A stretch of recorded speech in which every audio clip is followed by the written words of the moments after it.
Dulu, punya rumah itu tanda seseorang sudah berhasil. Kerja beberapa tahun, nabung, lalu beli rumah sederhana di pinggiran kota. Orang tua kita bisa melakukannya kadang hanya dengan satu gaji.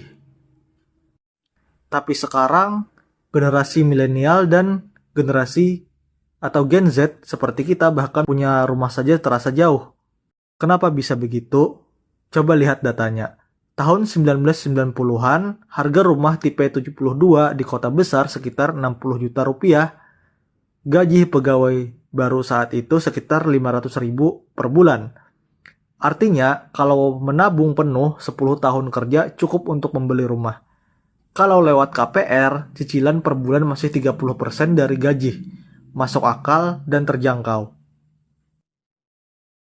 Kalau sekarang, harga rumah tipe yang sama di Jakarta atau Bandung sudah tembus 900 juta sampai 1,2 miliar. Sementara gaji rata-rata pekerja yang muda masih di kisaran 6 juta rupiah per bulan.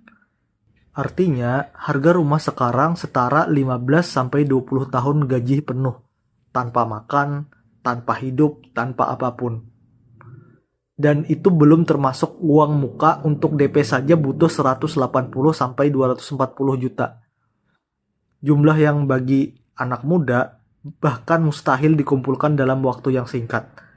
Kalaupun bisa ambil KPR, cicilannya bisa 7 sampai 9 juta per bulan, padahal gaji pas-pasan. Hitungan sederhana saja sudah tidak masuk akal. Tapi masalahnya bukan cuma di angka. Masalahnya ada di sistem ekonomi yang sudah berubah total. Dulu, rumah adalah kebutuhan. Sekarang, rumah sudah menjadi aset investasi. Bukan cuma tempat tinggal, tapi cara orang kaya menambah kekayaan. Investor dan kelas menengah ke atas membeli banyak properti untuk disewakan, dijual, atau ditahan sampai harga yang naik. Mohon maaf, dijual atau ditahan sampai harga naik. Jadi ketika generasi kita datang untuk membeli satu rumah pertama, kita malah harus bersaing dengan mereka yang sudah punya 3. Sekarang, rumah bukan lagi soal tempat pulang, tapi rumah sudah menjadi komoditas. Lalu bagaimana dengan perbankan? Bukannya membantu, justru malah makin ketat. Syarat pengajuan KPR malah makin susah, apalagi untuk kita yang bekerja di dunia kreatif seperti freelance atau usaha yang kecil. Padahal pekerjaan seperti itu justru yang paling umum di generasi sekarang. Bank lebih percaya dengan slip gaji untuk kemampuan nyata seseorang untuk bayar. Dan jangan lupakan bahwa biaya hidup juga ikut melonjak. Transportasi, makan, kesehatan, pendidikan, semuanya naik. Sementara tabungan makin tipis. Kita berusaha untuk bertahan bukan hanya untuk menabung. Terkadang bukan karena malas, tapi karena realitasnya berat.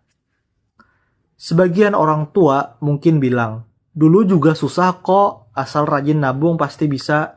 Tapi mereka tidak sadar, yang susah dulu itu adalah 10 kali lebih ringan dari yang kita hadapi sekarang. Zaman sudah berubah. Dan kita hidup di masa di mana kerja keras saja tidak cukup. Sekarang yang menentukan bukan hanya kerja, tapi apakah kita punya aset atau tidak. Jadi, apakah generasi kita benar-benar tidak bisa mempunyai rumah? Jawabannya tidak juga. Masih bisa, tapi dengan cara yang berbeda. Kita lebih harus cerdas finansial, bukan cuma rajin kerja. Belajar, investasi, diversifikasi, dan mulai dari hal yang kecil.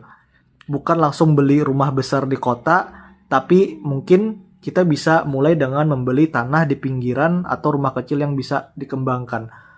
Mungkin butuh waktu yang lama, tetapi setiap langkah kecil tetap berarti. Dan sebagai pembuat video ini, saya ingin menyampaikan satu hal pribadi bahwa saya tidak menyarankan untuk KPR, karena saya sendiri sangat anti dengan riba. Kalau belum mampu untuk membeli rumah secara tunai, tidak apa-apa untuk menyewa. Karena tidak ada yang salah, Tidak ada yang memalukan, yang penting kita hidup dengan tenang tanpa beban hutang yang menguras energi dan pikiran. Karena menurut saya, sejatinya energi itu sangat berharga. Semakin kita dewasa, semakin kita sadar bahwa tenaga, waktu, dan ketenangan itu jauh lebih mahal daripada gengsi memiliki rumah yang belum lunas.